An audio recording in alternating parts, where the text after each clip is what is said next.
کی صفات کیا ہے؟ حی ہے، قادر ہے، رازق ہے، قہار ہے، اور کتنی بے بہا صفات ہیں، یعنی صفات جو بیان کی گئی قرآن مجید میں بھی آئی ہے، یعنی ان صفات کے ذریعے سے اس سے قریب ہو جاؤ۔ عجیب بات یہ ہے، توجہ کیجیے گا، ذات الگ شے ہے، صفت الگ شے ہے، ذات الگ شے ہوتی ہے، صفت الگ شے ہوتی ہے۔ ذات اور صفت دونوں الگ الگ چیزیں ہیں، لیکن صفت کو بغیر ذات کے پہچانا نہیں سکتے آپ۔ کسی کی بھی صفت بتلائیں گے تو پہلے اس کی ذات دیکھی جائے گی، پھر اس کی صفت سمجھ میں آئے گی۔ یہ ہوتا ہے مثلا بالفرض سچائی کیا ہے؟ صفت ہے۔ کذب کیا ہے؟ صفت ہے۔ آپ مجھے لا کے دکھا سکتے ہیں یہ ہے سچائی، مولانا اس کو کہتے ہیں سچائی، یہ ہے سچائی، کوئی کہہ سکتا ہے؟ دکھا سکتا ہے؟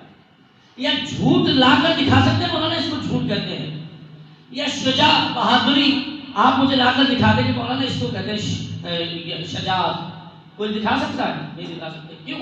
کیونکہ جب شجاعت دکھانی ہے تو شجاع دکھانا پڑے گا، جھوٹ سمجھانا ہے تو جھوٹے کو دکھانا پڑے گا، سچ سمجھانا ہے تو سچ کو دکھانا پڑے گا، سچے کو دکھانا پڑے گا۔ یعنی صفت ہے مگر ذات سے الگ نہیں کر سکتے۔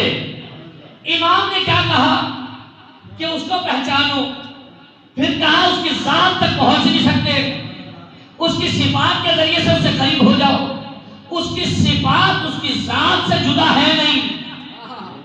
میرے عزیزوں پتہ نہیں بات پہنچ رہی۔ کہا کہ خدا کو ہم نے پہچاننا ہے، پہچانے کیسے؟ ذات ہم احاطہ نہیں کر سکتے، صفت اس کی ذات سے الگ نہیں ہے۔ اور آپ دیکھ لیجیے، آپ نمک سے نمکینی الگ کر سکتے ہیں، شکر سے شیرینی کو جدا کر سکتے ہیں، کوئی مٹھاس الگ کر کے دکھا دے، گنے سے مٹھاس کو الگ کر دیں، آپ کر سکتا ہے؟ کوئی کر نہیں سکتا۔ اور اگر کر دیا الگ تو وہ میٹھا میٹھا نہ رہے گا، شکر شکر نہ رہے گا، نمک نمک نہ رہے گا۔ اگر نمکینی کو جدا کر دیا تو اس کا مطلب کیا ہوا؟ صفت الگ شے ہے مگر ذات سے جدا نہیں ہوتی۔ اور پھر آپ نے تو دینیات میں بھی پڑھا ہوگا کہ اس کی صفات اس کی ذات سے جدا نہیں ہے کہ نہیں ہے؟ پڑھا تو نہیں پڑھا تھا؟ صفات سلبیہ صفات ثبوتیہ میں یہ چیزیں پڑھی تھی نا، کہا کہ اس کی صفات اس کی ذات سے جدا نہیں ہو سکتی۔ امام کہہ رہے ہیں اس کی ذات کے بارے میں سوچنا نہیں، صفت اس کی ذات سے الگ نہیں ہے، تو ہم کیا کریں؟ کام لازم ہے کہ خالق یا اپنی صفات کو ظاہر کرے یا ان کو رکھے کہ جن میں اس کی صفات چل گئے۔ تو اسی لیے اس نے پہچانوایا کہ اگر اس کا علم دیکھنا ہے تو علی مرتضیٰ کا علم دیکھو، اس کی رحمانیت دیکھنی ہے تو رحمت للعالمین کو دیکھو، اس کی پاکیزگی دیکھنی ہے تو سید نساء العالمین کو دیکھو۔ ان کو دیکھنا ہی خدا کی معرفت ہے۔ ایک صلوات پڑھے محمد و آل محمد۔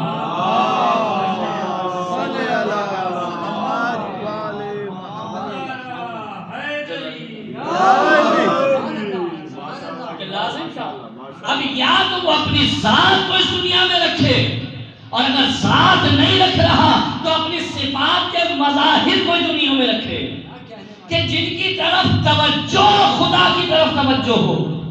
عجیب ہے، یعنی ان کو دیکھنا خدا کو دیکھنے کے مطابق ہو۔ اچھا یہ دیکھنا اس معنی میں نہیں ہے کہ ان کو دیکھ لیا، ان کے چہرے کو دیکھ لیا تو اس کا مطلب یہی خدا کا چہرہ ہے، یعنی چہرے سے مراد یہ ہے کہ اسی چہرے سے، جبھی تو کہا گیا وجہ اللہ، عین اللہ، ید اللہ، لسان اللہ۔ یہ کیوں کہا گیا؟ کہا کہ علی کا ہاتھ دیکھ کر اللہ کی قدرت سمجھ میں آتی ہے۔ ایک صلوات پڑھے محمد و آل محمد۔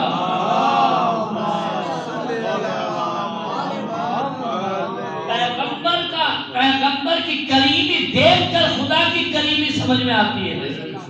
سیدۃ النساء العالمین کی پاکیزگی دیکھ کر اس کی پاکیزگی سمجھ میں آتی ہے کہ کتنا پاک ہوگا جس نے ایسے پاک ہستیاں بنائی۔ ایک صلوات پڑھے محمد و آل محمد۔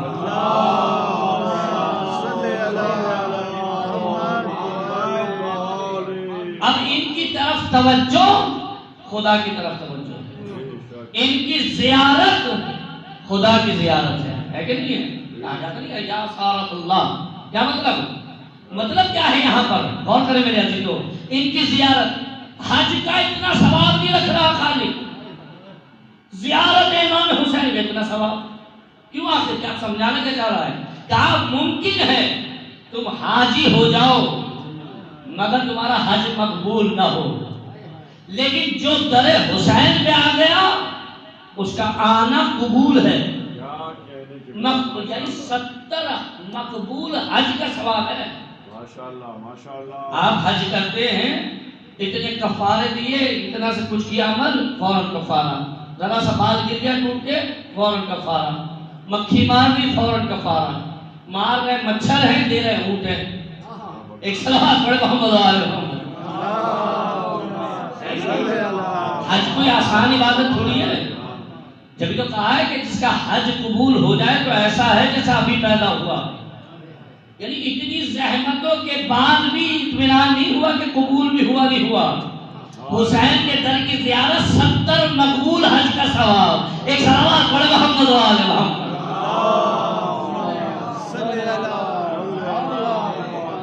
لیکن زیارت بمانے زیارت ہو، زیارت بمانے زیارت ہو، وہ زیارت ہونی چاہیے، صرف تفریح نہ ہو۔ جیسا ہوتا ہے صاحب گئے، ہم نے بولا ہمیں کیسی ہوئی زیارت؟ تو بہترین زیارت ہوئی۔ اچھا کیسا ہوا؟ کہا کہ بہترین ہوٹل تھا۔ کیا زیارت کر لی؟ کہا کہ ہاں بالکل حرم کے بالکل قریب تھا، سامنے سے روزہ مولا عباس سے نکلا۔ زیارت ہو گئی؟ کہا ہاں روزانہ جاتے تھے، صبح فجر کی نماز میں پڑھتے تھے۔ زیارت ہو گئی؟ کہا ہاں بھائی زری پکڑ کے زیارت کر کے آئے ہیں، بار بار ایک ہی سوال، زیارت ہو گئی؟ بھائی زیارت کے معنی کیا تھے؟ توجہ کریں میرے دل، زیارت کے معنی کیا ہے؟ ذریعہ حسین آپ کو قریب کرنے کا ذریعہ ضرور ہے، لیکن اصل زیارت تھوڑی ہے۔ غور کریں، دیکھیں میں اس ذرائع کا انکار نہیں کر رہا، اتنا پیسہ خرچ کیا، اتنی مشکلات اٹھائیں، اور سفر میں مشکلات نہ ہو وہ سفر ہی نہیں ہوتا۔ کہ جس سفر میں مشکلات نہ ہو، آپ یہاں سے جو ہے سوراب روڈ تک بھی چلے جائیں تب بھی انسان تھک ہی جاتا ہے، چھوٹا سا سفر ہے، لیکن بھارت سفر تو ہوتا ہی تھکا دینے والا ہے۔ اور پھر کوئی کربلا جائے اور پھر کہتے نہیں قافلے والے نے یہ کر دیا تو یوں ہو گیا وہ ہو گیا، جا رہے کربلا ہے، مانگ رہے راحت ہے۔ ایک صلوات پڑھے محمد علیہ وسلم۔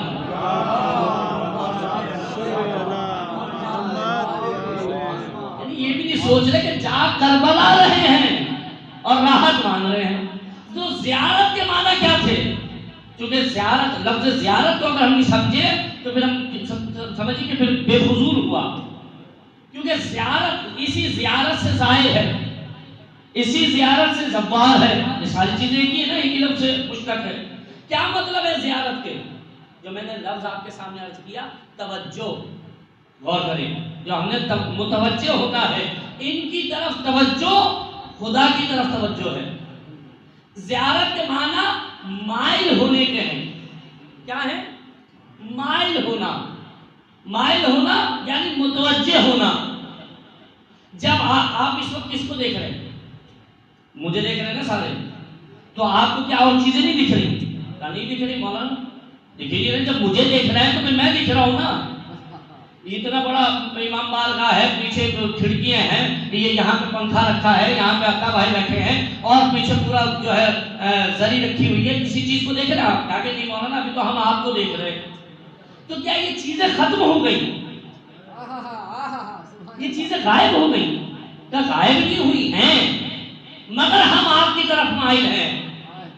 اور میرے عزیزوں میں جو آپ کے سامنے نتیجہ پیش کر رہا ہوں، یعنی جس کی طرف توجہ کی جاتی ہے پھر انسان اسی کی طرف مائل رہتا ہے، پھر اسے کچھ نہیں دکھ رہا ہوتا، نہ مشقت دکھتی ہے، نہ پیدل چلنا دکھتا ہے، نہ بیوی بچے دکھتے ہیں، نہ پیاس دکھتی ہے، نہ کھانا دکھتا ہے، کچھ نہیں نظر آ رہا ہوتا، کیونکہ اس کی نگاہ صرف اور صرف اس کی طرف ہوتی ہے جس کا وہ ظاہر بن رہا ہے۔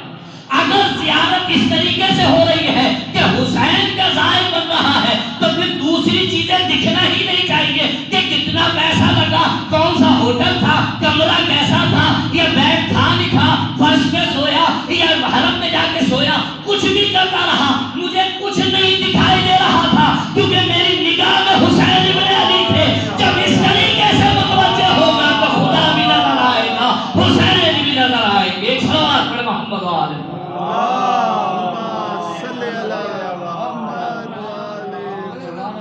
یہی چیز دعا میں ہونی چاہیے میرے عزیزوں. جب ہم خدا کی طرف مائل ہوئے تو چیزیں تو ہیں، بھائی بھی ہے، بہنوئی بھی ہے، اور سیٹ بھی بیٹھے ہیں کتنے لوگ، کوئی نظر میں نہیں آنا چاہیے. جب ہم خدا کی طرف متوجہ ہوئے تو پھر ہمیں صرف اور صرف خدا ہی نظر آنا چاہیے. دعا اکثر لوگ کہتے ہیں کہ دعا کر رہے ہیں قبول نہیں ہو رہی. دعا کر رہے ہیں قبول نہیں ہو رہی ہے، ممکن نہیں ہے، کیونکہ روایتیں موجود ہیں. اگر دعا اسی طریقے سے کی جا رہی ہے، کیا آپ خدا کی طرف متوجہ ہو گئے؟ یعنی خدا کی طرف متوجہ ہونے کا مطلب یہ دنیا ختم نہیں ہو جائے گی. ایسا نہیں کہ لوگ نہیں رہیں گے، نہیں، لوگ ہوں گے، پر ہماری امید لوگوں سے نہیں ہوگی، صرف خدا سے ہوگی. اور جب اس طریقے سے خدا سے مانگا جائے گا تو ممکن نہیں ہے کہ خدا اپنے بندے کو رسوا کرے. ایک صلوات پڑھ محمد و آل محمد.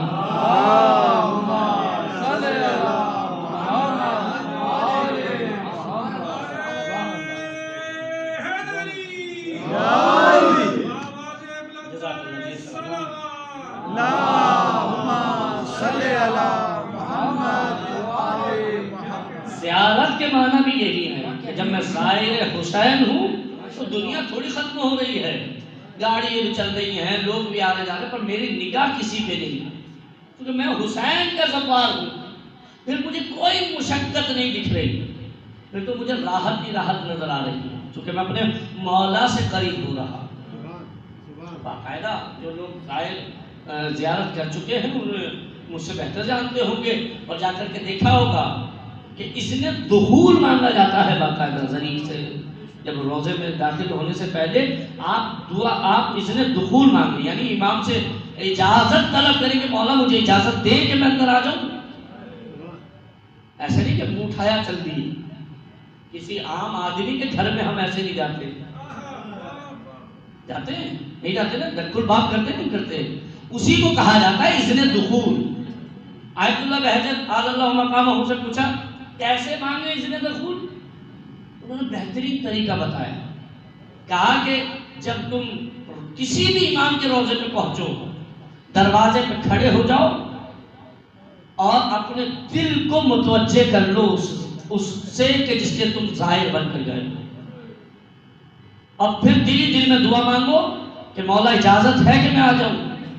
اگر آنکھ سے آنسو جاری ہو جائے تو سمجھ جانا مل گیا. آنکھ سے تمہارے آنسو جاری ہو گیا تو سمجھ جانا تمہیں اذن مل گیا ہے، اجازت ہے. اور اگر نہ ہو تو پھر واپس پلٹ جاؤ. پھر اگلے دن آؤ اپنے گناہوں سے استغفار کر لیا کہ مولا اب اجازت ہے، اب آ سکتا ہوں، چونکہ آپ انما یرید اللہ کے حساب میں ہیں. نجاست آپ کے قریب نہیں آ سکتی. کیسے ممکن ہے کہ اسی دل میں کذب اور کینہ بھرا ہوا ہو، اسی دل میں اہل بیت کی محبت بھی ہو جائے؟ ممکن نہیں ہے، کیونکہ یہ دونوں متضاد چیزیں ہیں.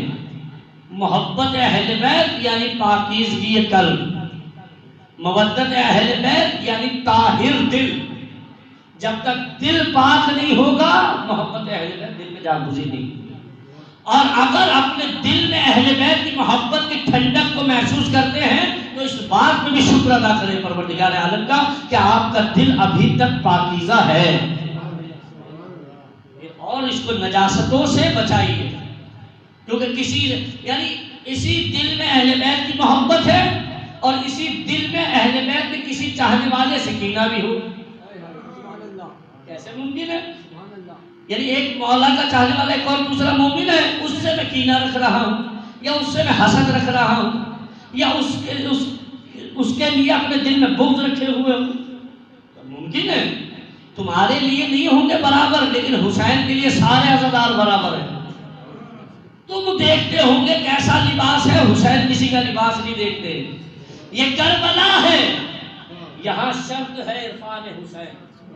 میں معرفت پہ موضوع چل رہا ہے اس لیے کر رہا ہوں. یہ کربلا ہے، یہاں شرط ہے عرفان حسین.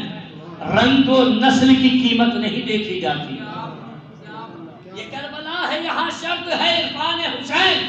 رنگ و نسل کی قیمت نہیں دیکھی جاتی. جون کو حیرتی آنکھوں سے نہ دیکھو یوسف، دل کے بازار میں صورت نہیں دیکھی جاتی. ایک صلوات پڑھ محمد و آل محمد.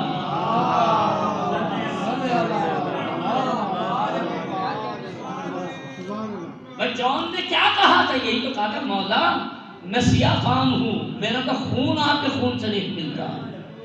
اے جان یہ کربلا ہے، تم نے حسین کو پہچان لیا، یہ تمہارا حق ہے کہ اب جب تک حسین کا نام باقی رہے تمہارا نام باقی رہے. کیونکہ حسین کسی کا بدلہ رکھنے والے نہیں. کاش کہ ہم اور بالخصوص کہ جو تعلق رکھنے والے ہیں ممبر سے یا اس فرش اعضاء سے، یعنی منتظمین ہیں یا بانیان ہیں یا مجلس پڑھنے والے ہیں یا نوحہ خوانی کرنے والے ہیں یا مرثیہ خوانی کرنے والے ہیں، کاش کہ ہم لوگ محسوس کر لیں اس بات کو کہ ایسا ممکن نہیں ہے کہ میں کوئی عمل حسین کے لیے جان دوں اور حسین مجھے فراموش کر دے. حسین تو وہ ہے جو دشمنوں کو بدلہ دے دے. اللہ اکبر. بس ایک واقعہ اور یہیں سے مربوط مسائل اور آپ کی ذہن ہے تمام. عجیب واقعہ ہے. اب بات آ گئی ہے سندن کو عرض کر رہا ہوں. ایک خاتون تھی، بزرگ خاتون، واقعات کربلا کتاب اس میں واقعہ موجود ہے. بڑی ضعیفہ خاتون تھی. ایک بیٹی تھی ان کی نابینا، یہ نابینا تھی اور بیٹی ان کی تھی جوان. محرم کی عزاداری اپنے گھر میں کیا کرتی ہے. جب گھر میں عزاداری کرتی ہیں تو ظاہر سی بات ہے لوگوں کو پتہ چل جاتا ہے کہ بھئی عزاداری ہوتی ہے. محرم سے کچھ ماہ پہلے ان کی بیٹی کو بخار ہوا یا بہرحال بیمار ہوئی اور دنیا سے چلی گئی، انتقال کیا. اب یہ نابینا خاتون، ایک ہی بیٹی تھی جوان، اس کا بھی انتقال ہو گیا. جب دن گزر گئے تو اب اس خاتون کو پریشانی لاحق ہوئی کہ محرم قریب ہے، لوگ آئیں گے مجلس میں، کس طریقے سے مجلس کروں گی، کہاں فرش بچھاؤں گی، کہاں عزاخانہ سجاؤں گی، علم کا سامان کہاں ہے، پنجے کہاں ہیں، اور جو عزاخانے میں رکھا جاتا ہے. بڑی پریشان تھی خاتون. دن گزرتے رہے. ایک دن لوگوں کی بہت رونے کی آوازیں آئی، گریے کی آواز. اس خاتون نے کسی کو بلایا، بلا کر کے پوچھا کیا ہوا، یہ لوگ کیوں رو رہے ہیں؟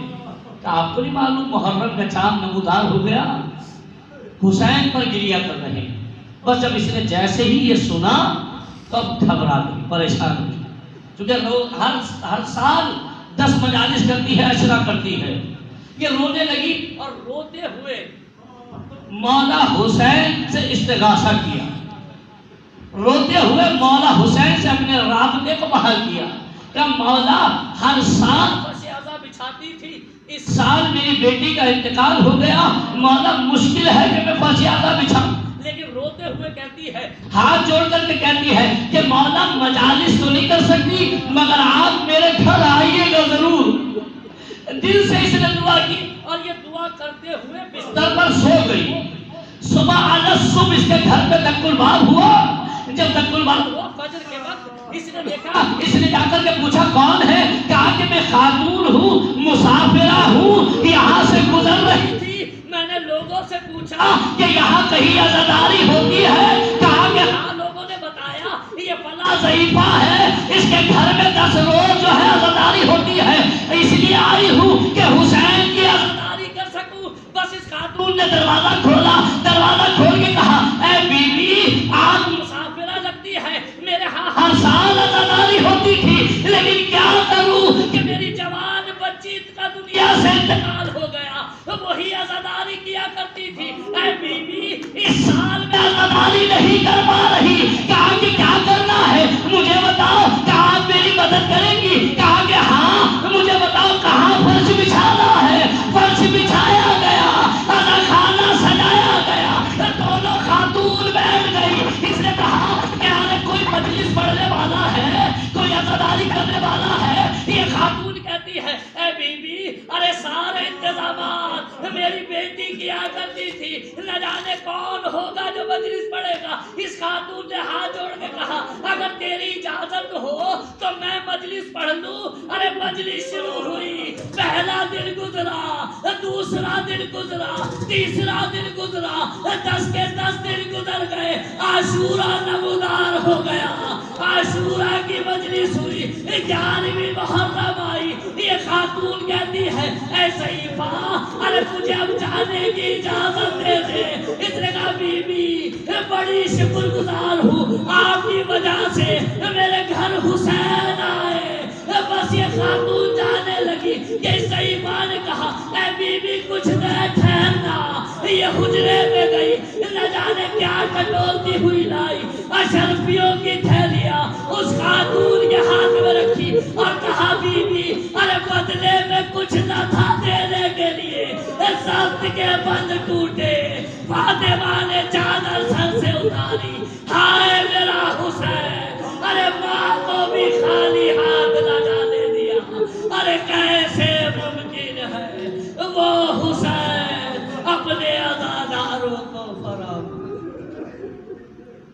وَسَيَعْلَمُ الَّذِينَ أَيَّامُ الْقَلَبِ يَنْقَلِبُونَ أَلَا لَعْنَةُ اللَّهِ وَالظَّالِمِينَ.